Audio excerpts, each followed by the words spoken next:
tão limpo. Não tem sujeira aqui na volta. O cabelo tá certinho. Pulseirinha, pá. Será que estão vendo a almofada? Será que estão vendo aqui? Ah, já começou o vídeo julgamento! As pessoas se preocupando com tudo que tem na volta. Se estão olhando isso, se estão olhando para minha camiseta, se estão olhando para a almofada, se estão olhando para os vidros, se está limpo, se está sujo, se está chovendo, se está legal a iluminação, se o som tá bom. Tudo a gente fica pensando, será que eu tô falando com uma cara legal? Se eu tô com cara de louco? Será que eu tô conseguindo olhar certinho? Será que as pessoas estão pensando isso, pensando aquilo? O que será que vão gostar? Vão gostar ou não vão gostar do vídeo? Vão falar bem, vão falar mal? Vou ajudar? Não vou ajudar? É tudo coisas que vêm na nossa cabeça. É tu ficar olhando as pessoas e se julgar incapaz, ou ficar achando que as outras pessoas estão te julgando e olhando para ti o tempo inteiro. É quase um narcisismo. É tu ficar achando que todo mundo tá olhando para ti. Tu chega na festa e vai todo mundo olhar para tua camiseta, para tua calça, para teu tênis, para teu boné, para teu cabelo, para tua barba, para tua unha, para a mulherada, para teu batom. Vão olhar para tudo para ti, parece que a festa inteira tá olhando para ti, tá te observando e te julgando o tempo inteiro. E tu acha que as outras pessoas todas estão muito bem. É que nem tu olhar para um cubo mágico e tu tentar montar aquele cubo mágico e tu não consegue, tu olha as outras pessoas montando o cubo mágico assim. Nem me viu, me monta, te entrega ele montadinho, tu pega e arruma um lado e desarruma o outro e acha que todo mundo é melhor que tu. Bem-vindo ao vídeo do julgamento. Quando a gente fala dessa forma, já consegue pegar dois exemplos, né? Já começamos no conteúdo, já tá rolando. Julgamento externo e interno, que é no caso, tu chegou na festa, pum, olha, todo mundo... Tu acha que todo mundo tá olhando pra ti e tá te julgando, julgamento externo. Todo mundo te avaliando, como é que tu tá vestido, como é que tu tá andando, como é que tu tá te comportando, falando, se tu é uma pessoa legal, se tu não é uma pessoa legal, e papapá, julgamento externo. Julgamento interno é como tu acha que as pessoas estão olhando, como tu tá assim, será que eu tô legal, será que eu tô me portando bem, será que eu tô conversando bem, será que eu tô caminhando certo, será que eu tô com o cabelo legal, eu não me sinto muito confortável falando com muita gente na volta, ou eu tenho que pegar alguma coisa, estar com alguma coisa na mão, que é o escudinho, né, que se chama, tu pegar, ficar, se tu não tiver com um copo, já viu quantas pessoas falarem isso? Se eu não tô com um copo na mão, eu não fico confortável na festa, isso é uma coisa de comportamento, tá? Quando no momento que tu tá segurando um copo aqui, tu fica mais confortável, que é como se gerasse um escudo social e tu tivesse apoiado em alguma coisa. Se tu ficar com os braços para baixo, numa festa, tu vai ficar desconfortável. São julgamentos, são coisas, formas de pensar que estão intrínsecas, que estão inseridas em ti e muitas vezes nem vêm de ti, vêm de um contexto. Então tu te julga incapaz perante um contexto. E agora vamos entrar numa parte um pouquinho mais... Já que a gente já entrou na correria, vamos dar uma desacelerada e vamos começar a entender com mais calma sobre o julgamento. Porque esse é um cara que precisa de bastante atenção, principalmente nos detalhes. Show? Então a gente falou que tem o julgamento interno e o externo. Quando tu te baseia muito no julgamento externo, tu pode estar te baseando numa outra pessoa que está falando de ti, sendo que aquela pessoa não tem o menor conhecimento do que ela está falando. E ela está te dizendo como e onde tu tem que fazer, da forma que tu tem que fazer. Perdão, estou me recuperando de uma gripe. Ela vai te falar como e onde tu tem que fazer, da forma que tu tem que fazer certo. Sendo que ela não sabe, ela nunca fez, e ela está pegando e te falando uma verdade, te impondo uma verdade que nem ela mesma sabe. E tu acaba acatando aquilo como verdade, acredita na versão daquela pessoa, porque tu não tem uma autoconfiança, uma autopercepção de valor adequada, tu não tem uma aceitação de si mesmo, tu prefere a verdade dos outros sobre ti do que a tua verdade sobre ti, então tu vive uma mentira por completo. Quantas vezes tu já fez isso e tu não percebeu? Que tu agiu de acordo com o que os outros falavam e tu pensou, putz, na real não era o que eu queria ter feito. Julgamento é baixa percepção de valor, baixa autoestima, autoconfiança abalada. tu não tem uma aceitação de ti mesmo boa, não aceita quem tu é. Tudo isso é por conta da credibilidade pessoal, a credibilidade que tu tem contigo mesmo. O quanto tu te julga uma pessoa boa, uma pessoa gentil, tu acaba achando que as outras pessoas são melhores que tu. Uma percepção baixa de valor faz com que a percepção de valor dos outros seja maior, quando na verdade tu não sabe a realidade de outra pessoa, o que se passa na cabeça dos outros. Tu pode olhar para uma pessoa, fala, nossa, como a pessoa se move bem, conversa bem, se porta bem, fala o que pensa, é uma pessoa confiante. Mas tu vai olhar, não é uma pessoa ética, não é uma pessoa agradável, não é uma pessoa boa de estar perto. No momento que ela sente que vai ser desfavorável para ela, ela taca o pé e deixa todo mundo se ferrar. Não é uma pessoa que estende a mão pro próximo, uma pessoa gentil, uma pessoa bondosa. Então nós não podemos basear a gente na percepção que nós temos dos outros, e sim na percepção que nós temos de nós mesmos. Cuidar de nós mesmos e começar a entender melhor, que nem eu falei no outro vídeo, identificar e não se julgar. Começar a entender melhor sobre os seus defeitos. Quantas vezes na tua vida tu acreditou não ser capaz de fazer alguma coisa e com o tempo tu provou que isso não era verdade? O que está acontecendo agora aqui é um exemplo. Tu teve que aprender a ler, né? Aprender a escrever, aprender a falar português, teve que aprender a caminhar, aprender a usar talher para te alimentar, aprender a escovar os dentes, tomar banho, até tomar banho tu teve que aprender. Tudo tu teve que aprender. Isso eram problemas que tu aprendeu a resolver. Tu tinha um problema, tu estava sujo, com o sovaco fedorento, tu tinha que tomar banho, tu foi lá e resolveu.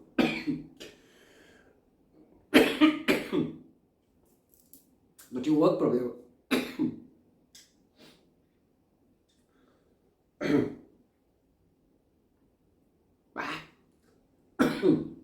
Tá fora. Então vamos lá. A gente sofre, mas a gente se diverte. Eu tinha um outro problema, que era que tu tinha que resolver uma equação matemática e tu não sabia. Tu foi lá, fez e errou. Fez e errou. Perguntou ao professor, o professor te ajudou, tu vai lá, pum, resolveu. Então, tu não sabia e aprendeu. Nem matemática eu tava com as criancinhas lá, 2 mais 2, quanto que é 2 mais 2? Ficava lá, junto os dedinhos, 3 mais 2, tu ficava aqui, 1, 2, 3, pá, juntava duas mãos para fazer um número, ou fazer assim, 2, depois botava, fechava assim. Então tu foi aprendendo a como lidar com problemas menores para depois aprender a lidar com problemas maiores. O problema é que a gente também, no momento que a gente começa a resolver problemas menores, começam a aparecer problemas maiores, problemas que a gente não conseguia resolver ou que a gente nunca se deu de frente com eles antes, começam a aparecer e a gente não sabe como lidar com aquilo porque nunca nos disseram como lidar com aquilo. Não nos ensinaram a conduzir o nosso veículo, que somos nós mesmos, né? A gente não foi ensinado como lidar com as nossas emoções, com as nossas dificuldades, com os nossos problemas, com os nossos sentimentos, com os nossos instintos. A gente não foi ensinado como lidar com a nossa mente. Eu tinha uma aula de psicologia no colégio, por exemplo. A gente foi entregue uma Ferrari sem manual de instrução, então a gente tem que começar a aprender. E a gente já se julga incapaz de conseguir dirigir essa Ferrari porque, pô, a gente nunca dirigiu uma Ferrari antes. Como é que a gente vai fazer isso? E que nem eu falei antes, a gente pergunta para as outras pessoas e muitas vezes as pessoas não sabem realmente como fazer e te mandam uma verdade que nem elas mesmas sabem. Elas não têm certeza e tu acredita naquilo, tu vive uma mentira e pode te ferrar ou não. Mas como é que, pra gente entender, como é que vem essa origem do apego na incapacidade, a crença na incapacidade? Porque no momento que tu te julga demais ser incapaz ou não conseguir fazer uma coisa, tu tá te julgando baseado nas tuas experiências anteriores. Então, aquela parte do julgamento externo e interno, né? O julgamento interno, tu vai olhar para o teu repertório comportamental, teu cérebro vai falar, toda vez que a gente fez isso aqui, não deu bom. Então, eu vou criar uma defesa para ti, para que quando isso for acontecer de novo, tu sinta medo e tu arregue. Larga de mão, a gente não vai ter mais problema, a gente não vai ter mais trauma, eu não vou precisar criar mais nenhuma defesa, nenhuma barreira para ti. tu vai seguir do jeito que tu tá, que é do jeito que a gente tá agora, a gente não precisa mudar e a gente economiza energia e vamos embora que tá tudo certo. Então quando tu faz isso, é isso que o teu cérebro tá te falando, só que daí tu vai ser um bunda mole, porque daí tu não vai resolver nenhum problema na tua vida, tu não vai crescer, tu não vai mudar e tu não vai melhorar quem tu é. Não tô dizendo que tu tem que ser o Buda, mas tu tem que entender algumas limitações tuas e mudar. Porque a gente tem algum processo de crescimento aí na vida, né? A gente tem um motivo de estar aqui que é além de tu trabalhar, ganhar dinheiro e perpetuar a espécie. Muito além. Esse motivo além vem de uma grande força de vontade. Tu tem que ter uma vontade de mudar e uma crença na tua capacidade, não na incapacidade. Por que, tá? Que nem eu falei antes, vamos ver de onde que vem. De onde é que vem esse lance das palavras, sabe? De tu te identificar com situações, com problemas, com sentimentos teus. De onde é que vem isso? De onde é que vem? Ah, eu não sou uma pessoa confiante, ou eu não sou uma pessoa que se aceita, eu não tô legal com o meu corpo, eu não consigo falar em público, eu queria ser mais bem sucedido, eu queria poder trabalhar no que eu gosto, eu queria poder falar em público, eu não queria ter medo de altura, eu queria poder não ter medo de entrar no mar para poder surfar. De onde que vem esses julgamentos de incapacidade, essa identificação com essas coisas? Vamos voltar lá atrás para a gente poder entender um pouco desses apegos, tá? No começo da linguagem, da expressão verbal, da comunicação, foram inventadas palavras para poder facilitar a comunicação. Por exemplo, tu vai chegar num médico e o médico vai ter um portuário ali, prontuário de barco, né? Então, prontuário, e ele vai falar, olha, esse cara aí, ele tá suando frio, ele tá ele de lá, ele arregala os olhos, ele tem arritmia, não consegue pensar com clareza, entra em pânico. Isso aí são sintomas de ansiedade. Então o que é mais fácil? Tu escrever, passa por isso, passa por aquilo, acontece isso, acontece aquilo lá e tal, e é nessa situação, ou escrever o paciente tem sintoma de ansiedade. Então, as palavras elas são muito boas para descrever objetos, tipo aquilo é uma árvore, aí tu tem vários tipos de árvore, então nós criamos classificações para as árvores, assim para os animais, é um pássaro, um pardal, joão de barro, pitivi, mas para os sentimentos é um pouco complicado de tu lidar com esses rótulos. Por quê? No momento que tu rotulou a ansiedade, do jeito que a gente falou agora, tu vai estar rotulando, no momento que tu rotula uma parada, tu te identifica com ela. Porque agora tu tem um rótulo bonitinho, tá dizendo aqui, ó, ansiedade. Pô, tarja preta na veia. Então tu vai te identificar com essa parada e tu vai usar aquilo como bengala para que outras situações sejam justificadas por conta dessa situação que tu tem. Que tu tem. Palavra que também vai te unir à ansiedade. Só que, qual o problema disso? Quando acontecer de tu ter alguns dos sintomas de ansiedade, mesmo não se tratando de ansiedade, tu vai achar estar ansioso e aí a tua ansiedade vai atacar. Porque no momento que tu cria um rótulo, tu cria uma identificação e uma identificação o teu cérebro adora. Ele vai falar, é isso aqui que está acontecendo, quando isso acontece é isso que está dando, então a gente tem isso, então te protege dessa forma, sai, vaza, larga, não passa por isso de novo. Então teu cérebro cria as defesas para que isso não aconteça. Ele está tentando te ajudar, mas ele não sabe como, entende? No momento que tu está te julgando, tu está olhando assim, rotulando as coisas, tu está te identificando com elas. Porém, na ação de rotular, quando tu tá achando que tu não consegue fazer alguma coisa, que tu não é capaz de ser uma pessoa melhor, que tu não é capaz de te evoluir, de conseguir melhorar alguns aspectos teus, como a própria ansiedade, como a própria depressão, como algumas limitações técnicas pessoais, como melhor, sei lá, tu com certeza está pensando em algumas agora, e algum aspecto teu que tu queira melhorar e que tu busca isso.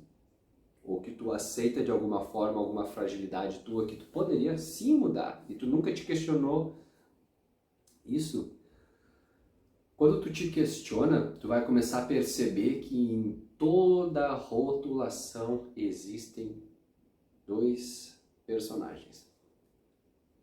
Aquele personagem que se julga rotulado, que se diz ter o rótulo, e quem percebe que está sendo rotulado.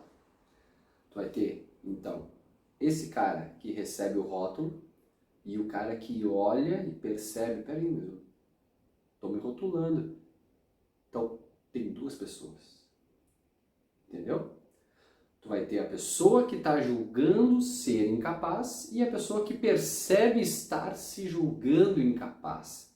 Então tu tem dois agentes ali, a tua mente e tu, a parte física, que são os sentimentos, também estão envolvidos ali. Porque tu, a partir do sentimento de desconforto, a tua consciência começa a perceber que algo não está certo. E a partir daí que vem a mudança. Tá, mas como assim, cara? Tu já falou desse negócio de sentimento, de emoções, de sensações, não dá para entender o que tu quer dizer agora com julgamento. Porque assim, cara, quando a gente se julga incapaz para não falar alto. Porque a gente não tem certeza de nada, cara. A gente não tem certeza se isso consegue ou não. A gente simplesmente desiste. E, cara, a pior coisa que tu pode fazer é tentar meia boca. Pior coisa que tem é, eu tento, e tu justifica que tu tentou, que tu fez, que, nossa, por culpa de não sei o que no universo não conseguiu. Bota a culpa, tu terceiriza a culpa pra tudo, menos pra ti. Não assume a responsabilidade das tuas coisas. É a pior coisa que tu pode fazer pra ti. Dentre todas é a pior. Porque tu vai estar reforçando a tua crença na tua incapacidade. Se tu não for tentar, não tenta. Tentar assim de verdade, óbvio. Não tenta, cara. Se for, te compromete. Porque se tu não for tentar, tu vai confirmar. Tu não vai tentar. Tu vai achar que tentou. Vai reforçar uma crença de que tu não consegue, sendo que tu não tentou. A depressão faz isso também, sabe? De tu achar que tentou, ou achar que tu fez, mas na verdade tu não fez. E tu sabe que tu não fez. Tu deu uma desculpinha. Tu não foi lá e tentou fazer de verdade. A gente admira um monte as pessoas que conseguem fazer 1 milhão de coisas, mas, cara, pergunta pros atletas olímpicos, que são pessoas que tem que... Pô, pessoas admiráveis, né? A pessoa faz um feito, não tem estrutura às vezes aqui no Brasil, não tem um auxílio. A pessoa vai lá, é o top, faz uns negócios absurdos, é uma disciplina. Mas qual que é a rotina daquela pessoa? Não é nada excepcional, cara. Desde criança ela come, descansa, dorme e pratica. Estuda, talvez. Mas não é um negócio, nossa, claro que tem um empenho, não sei o quê, mas não é um negócio anormal que todas as pessoas têm que fazer para poder chegar onde chegaram. São as pequenas coisas, são as pequenas execuções. Com o tempo aquilo se acumula e com o tempo tu vai ficando melhor e com o tempo tu vai vendo a melhor e tu vai se tornar aquilo. Então quando tu te julga incapaz, é naquele momento, tu acha que tu tem que fazer e ter o resultado do cara que já faz aquilo há muito tempo. Ou aquela pessoa que já nasceu com o talento e se esforça ou que faz um pouco e já vai. Tu quer fazer aquilo por algum desejo teu, só que tu não tem o talento, vamos dizer assim. Então tu acha que tô tentando, mas não dá. Mas quantos exemplos a gente tem aí de pessoas que se esforçaram e conseguiram? Mas tem gente que se esforça e não consegue. Se esforça em outra área. Cara, eu sei que o nosso país é complicado. Em algumas áreas, alguns aspectos, é difícil de tu conseguir sair de determinadas realidades. Não é fácil. Eu também vim de uma cidade pobre, e já não vou dizer que eu passei fome com a minha família, porque graças a Deus meus pais fizeram de tudo para que isso não acontecesse, mas a gente teve sim uma infância sem muito recurso, né? E a gente deu um jeito, cara, a gente se virou. Talvez não da melhor forma que poderia, mas aconteceu. Se tu tá me vendo agora aqui, provavelmente tu tem uma luz, tu tem uma internet, tu tem um Wi-Fi, pode estar com conta, pode estar com isso e aquilo, mas tá aí, cara, tem gente que tá na rua. Tu tem talvez um trabalho, talvez perdeu o teu trabalho, alguma coisa assim, mas tu tem como sair dessa. Sabe que tem. E tem alternativas. Só que tem gente que fica ridicularizando as alternativas. Fica julgando as alternativas. Fica te julgando. E aí, por conta do julgamento das outras pessoas, tu não faz o que tu quer da tua vida, cara. Tu acha que é muito mais importante seguir a opinião dos outros. Ah, os outros estão falando que fazer tal coisa é coisa de boiola. Ah, fazer tal coisa aí, isso não é coisa de gente que se preste pra fazer. Isso é trabalho de bacana pra sei lá o quê. Tu tá jogando a tua vida baseado no que os outros te dizem. Eu vou te dar um exemplo. Eu, quando era mais novo, eu adorava filosofia e psicologia. Adorava. Só que eu não fiz porque as pessoas no passado me disseram que todo mundo faz psicologia. Psicologia é para quem não sabe o que quer fazer. E na administração. Ah, filosofia não dá dinheiro. Filosofia é coisa de vagabundo, de maconheiro. Não tem que fazer essas coisas. E deixei de fazer algo que eu achava extremamente interessante, que eu adorava. E nas aulas eram uns negócios, umas matérias que eu prestava muita atenção. Graças a Deus eu pude ter filosofia no meu colégio. E era um professor que falava sobre umas coisas, ele era bem local mesmo. Então ele falava sobre umas paradas, assim, uns negócios muito legais sobre a ética, sobre o profissionalismo, sobre a visão de mundo em geral. E por que eu deixei de fazer isso? Por causa do julgamento das outras pessoas, da crença mais externa do que interna. A credibilidade, o som externo era muito mais alto do que o meu som interno. E a gente vai acabando passando a vida desse jeito, vai deixando de viver, vai deixando de fazer as coisas porque a gente acredita demais nos outros e menos em nós. E para isso, para até dar uma ajudada em como começar a entender melhor essas coisas, tem 2 livros para indicar para vocês. O primeiro deles, que é um livro que mudou minha vida, esse cara, A Coragem de Não Agradar, baseada na psicologia do Alfred Adler. Ele é um psicólogo da época do Freud e do Jung. Ele estuda a psicologia individual. Quando tu trata de ti, quando tu cuida de ti, tu cuida de todo mundo. A coragem de não agradar, a palavra coragem é muito importante, porque se tu não tiver a coragem de mudar por ti mesmo, ninguém vai fazer isso por ti. Por isso que é a psicologia individual. Ninguém vai mudar por ti, ninguém vai fazer tu mudar.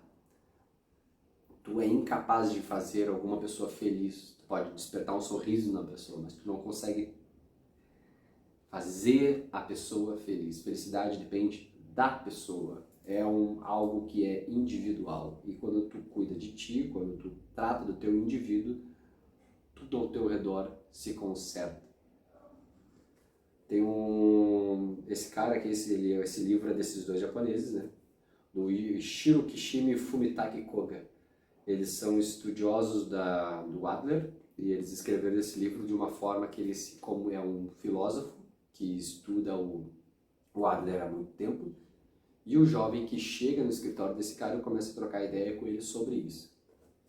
Muito interessante, muito interessante. Fala muito sobre como que a gente lida com nossos problemas e como a gente não deve influenciar nos problemas dos outros. Óbvio, estender a mão, ser gentil e ser parceiro de ajudar as pessoas, mas não querer fazer pelos outros e sim que os outros façam por eles, porque só as próprias pessoas podem resolver as suas situações. E ele diz muito bem ali naquele livro como, e exemplos são muito fortes. Aquele livro é o melhor que eu já li na minha vida, mas depois dele, não que seja o melhor ou nada, não sem classificação para esse aqui, aquele ali é só excepcional, mas esse aqui é um excelente livro. Pense de novo. Adam Grant. Esse cara aqui, ele escreveu esse livro para explicar o poder de saber o que você não sabe. É bem isso aqui. E ele tem uma passagem nesse livro, logo no começo, que fala sobre a história desse cara. Esse cara, ele e uns amigos criaram um programa na faculdade para trocar mensagens, para conversar entre o pessoal do campus. Quando eles se formaram, eles desativaram o programa, o tempo passou, ficou por isso, porque eles achavam que era só tipo um bagulho de e-mail, assim, sabe, um chat. Eles se formaram e falaram, não tem por que levar isso para frente, e desligaram.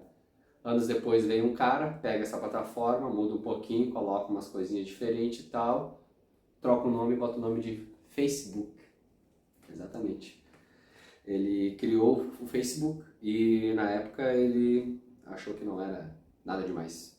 Só que veio uma outra pessoa e o nosso Zuckerberg, e Mark Zuckerberg, e ele mudou a história da humanidade com o Facebook. E esse cara aqui, ele fala sobre o poder de saber o que tu não sabe, de não te apegar ao teu conhecimento. Por ele ter julgado o chat dizendo que não era nada demais, ele não prestou atenção no potencial daquilo. Ele achava já saber tudo, achava que ele era capaz de dizer o que algo é ou não potencial, e não acreditou no que ele não sabe. De acreditar demais em si, às vezes, é narcisista, né? Te limita, porque te fecha para o novo e abre porta para crença de incapacidade, crença limitante, crença que tu não consegue, de que aquilo ali é o máximo, é o teu auge que tu consegue chegar. Então aquele livro ali, Pense de Novo, muito bom para a gente começar a se livrar dos julgamentos. Outro livro muito bom, mas que não está comigo aqui agora, está emprestado, é A Sutil Arte de Ligar um Foda-se. Esse cara aí é para te aprender a como lidar com o julgamento externo, com a comparação que tu faz de ti com os outros. Então esse cara aí é para essa situação. E como é que a gente faz para a gente começar a melhorar a nossa visão sobre os outros? Melhorando a nossa visão sobre nós. Nós somos o reflexo. Na verdade, o mundo é o reflexo do que nós enxergamos, né? A gente dizem, né, o próprio Einstein diz que o resultado muda de acordo com o ponto de vista do observador. Né? Não é nessas palavras, mas é basicamente isso. Então, o ponto de vista que tu tem sobre o mundo é o que gera o mundo na tua mente. E é o que tu vê do mundo. Então, quando tu diz que tal coisa é injusta, tal coisa é justa, tu tá julgando aquilo de acordo com a tua experiência, de acordo com a tua lente que tu enxerga o mundo. Se tu mudar essa lente, o mundo muda. Eu falei até isso no outro vídeo, no vídeo anterior. No momento que tu muda a tua visão sobre a vida muda. E como é que a gente faz isso? O ser humano ele é ligado muito aos sentidos básicos, né? Mas vamos dizer assim, a audição, visão e o olfato. O ser humano é muito ligado a isso, principalmente a visão. Então, como é que a gente faz a vida se tornar mais bonita, mais bela, mais atraente? No momento que a gente muda nós mesmos, por dentro. Tem um dizer, né, que diz, embeleze os seus olhos para que o mundo à sua volta fique mais bonito. É muito mais fácil tu mudar a tua visão sobre o mundo do que tu querer mudar o mundo. Tu tem como garantir a mudança em outras pessoas, mas tu tem como garantir a mudança em ti mesmo. Podem dominar o teu corpo, podem te prender, mas jamais vão conseguir prender a tua mente. A tua mente é tua e é isso que tu controla. O teu destino, o teu julgamento sobre ti, tua crença em ti mesmo, a tua vida, a tua essência, quem controla é tu. E somente tu é capaz de dizer o que tu consegue ou não fazer. E muitas vezes nem tu sabe dizer o que tu é capaz ou não de fazer. Quem dirá os outros, então? Então, o exercício agora é se questionar. De novo, é sempre questionamento e acompanhamento psicológico terapêutico. Sempre, sempre. Não tem como fugir disso. A gente tem diversas coisas para resgatar e a gente vai até falar sobre isso na espiritualidade. Porém, a partir do julgamento, de a gente entender que as nossas limitações, às vezes, são coisas criadas por nós, baseado em mentiras que nos disseram e não na nossa própria percepção do que a gente consegue ou não fazer. A gente conseguindo se desafiar e conseguindo mudar isso, conseguindo enxergar que a gente é muito mais do que esses problemas, faz com que a gente consiga melhorar a nossa credibilidade com a gente consiga enxergar quem a gente é de verdade e o que a gente precisa mudar. Mas antes de tu achar que tu é ou não capaz, tenta. Mas tenta de verdade, não tenta só um pouquinho. Tenta. Porque se tu não tentar de verdade, que nem eu falei antes, tu vai estar só diminuindo a tua credibilidade contigo mesmo. Beleza? Então, pensa bem no que tu quer fazer. Para de te julgar. Olha como que tu age contigo, como tu age com os teus amigos, como tu julga as outras pessoas e como tu te julga. Às vezes tu é um tirano contigo e um bunda mole com os outros. Então presta atenção no que os outros estão fazendo e tu acha que todo mundo é muito melhor. Então começa a ser mais parceiro teu. Entende que a parte do julgamento, de tu te julga incapaz, que tu te enxerga daquela forma. Se tu enxerga daquela forma, quer dizer que tu não é aquilo. Porque no momento que tu enxerga alguma coisa, tu tá insatisfeito com aquilo, tu quer mudar aquilo, aquilo não é tu. Porque no momento que tu mudar aquilo, tu vai deixar de ser quem tu é? Agora eu te peguei. Então, te deixo aí com essa bomba. Se tu perder a tua identidade, se tu perder um dedo, se tu perder uma mão, se tu ficar cego, se tu talvez perder a audição, tu vai deixar de ser quem tu é? A tua mente como é que vai ficar? Quem tu é? Tu consegue ou não fazer as coisas? Quem disse que tu consegue ou não fazer? Tu já tentou? Então, tu não é a pessoa que diz pra ti que tu é incapaz. Tu é a pessoa que está observando tudo isso, a consciência que está vendo todos esses rótulos que tu tá te dando e tu consegue te tirar esses rótulos, te desconectar desses rótulos e mudar e se tornar aquilo que tu quer. Então, pensa um pouquinho sobre o quanto tu tá te julgando, o quanto tu tá pegando pesado contigo ou não, porque às vezes tu pode estar pegando leve contigo. Julga com carinho, pensa, sem besteira. A gente não tá aqui para brincar, mas também não tá aqui para levar a vida extremamente a sério e se julgar demais. A gente tá aqui para viver. A vida não tem que ser boa ou ruim, a vida é. E a gente tá aqui para viver, experienciar ela da melhor forma que a gente puder, crescendo, evoluindo, do jeito que nós conseguirmos e acharmos melhor. Sem ninguém dizer pra gente como a gente deve ou não fazer as coisas. E sim a gente agir de acordo com a nossa essência, de acordo com quem a gente é. Beleza? Um beijo, fica com essa bomba aí. Até o próximo passo, o terceiro passo. Valeu!